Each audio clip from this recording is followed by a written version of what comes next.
Bonjour à tous, on commence cette revue de presse en France avec la belle victoire de l'équipe de France pour son deuxième match de préparation à l'Euro 2020 contre la Bulgarie, 3-0. Et c'est Olivier Giroud qui fait la une de l'équipe ce matin avec son doublé hier soir. Entré en jeu après la sortie de Karim Benzema sur blessure, l'attaquant de Chelsea a fait parler la poudre avec un doublé de tonitruant. Son total de buts avec les Bleus se porte désormais à 46 réalisations, pas très loin derrière Thierry Henry. À une semaine de leur début dans l'Euro contre l'Allemagne, les Français sont lancés. De son côté, le Parisien estime que les Bleus ont fait le plein de confiance avant d'entrer dans la compétition. Enfin, pour la Provence, les joueurs de Didier Deschamps vont s'attaquer aux Allemands pour leur premier match. Rendez-vous donc mardi prochain. On prend la direction de l'Angleterre où la relation entre l'équipe nationale et les supporters est toujours aussi tumultueuse. Alors que les Three Lions ont plusieurs fois annoncé qu'ils mettraient un genou à terre pour lutter contre les discriminations, les fans britanniques ont sifflé leur propre équipe. Forcément, cela a fait réagir le capitaine de l'équipe, Jordan Henderson. Comme le relaye le Daily Mirror en reprenant une déclaration du joueur de Liverpool, « Nous perdrons tous ». Et cela amène à un véritable problème de société, comme le soulève Henderson. La nation est confrontée à un véritable problème, a déclaré le milieu de terrain. D'ailleurs, comme l'Angleterre va accueillir plusieurs matchs de l'Euro, The Times rapporte qu'il y aura un essai du passeport Covid lors des matchs et qu'il y aura des contrôles sanitaires pour les matchs de l'Angleterre à Wembley. Le royaume de Sa Majesté met tout en place pour que la compétition se déroule dans les meilleures conditions au niveau sanitaire. On file en Espagne où après le test positif de Sergio Busquets, la Roja tremble. En effet, un deuxième cas a été diagnostiqué hier, il s'agit de Diego Llorente. Pour AS, le début de l'Euro de l'Espagne est en danger. Et ils ne sont pas les seuls puisque comme l'indique le quotidien madrilène, les Suédois Kulusevski et Svanberg sont également infectés et laissent craindre le pire pour les débuts de l'Espagne, car les deux équipes sont dans le même groupe. L'UEFA est sur les dents et c'est le ministère de la Santé espagnol qui décidera de faire vacciner ou non l'équipe nationale. La tension autour des cas de Covid au sein de la Roja fait également la une du Mundo Deportivo ce matin avec ce deuxième positif, comme Busquets, alors qu'aujourd'hui sera décidé si l'équipe sera vaccinée. Enfin, comme l'indique de son côté Marca, c'est le gouvernement qui aura le dernier mot dans cette histoire de vaccination. Affaire à suivre.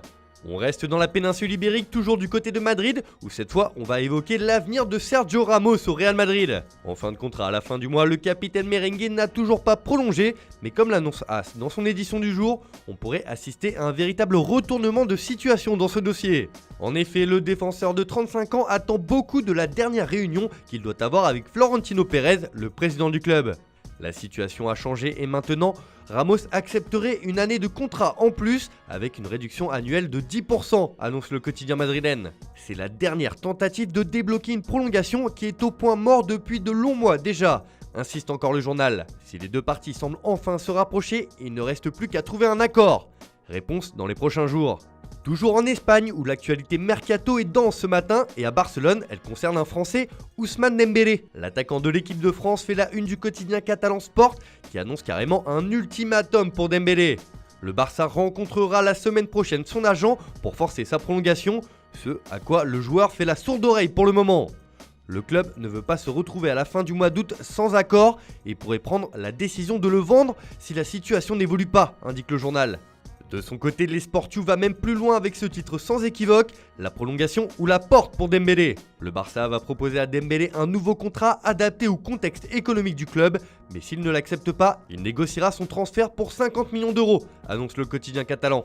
En tout cas, si Dembélé ne prolonge pas, le Barça a déjà ciblé son remplaçant. Et l'alternative se nommerait Raheem Sterling, annonce Mundo Deportivo. L'Anglais, qui n'est plus un titulaire indiscutable à City, envisage de changer d'air cet été et le club Blaugrana apparaît comme une option intéressante, juge le média. Le journal rapporte également que la situation de Dembélé intéresse à l'étranger où le PSG et son directeur sportif Leonardo seraient à l'affût pour le récupérer libre en 2022. Bref, on pourrait assister à un véritable chambardement en Catalogne. On termine ce tour de la presse en Italie où là aussi le mercato est bien présent. Forcément, ce qui fait l'actualité ce matin, c'est le transfert de Gianluigi Donnarumma au PSG.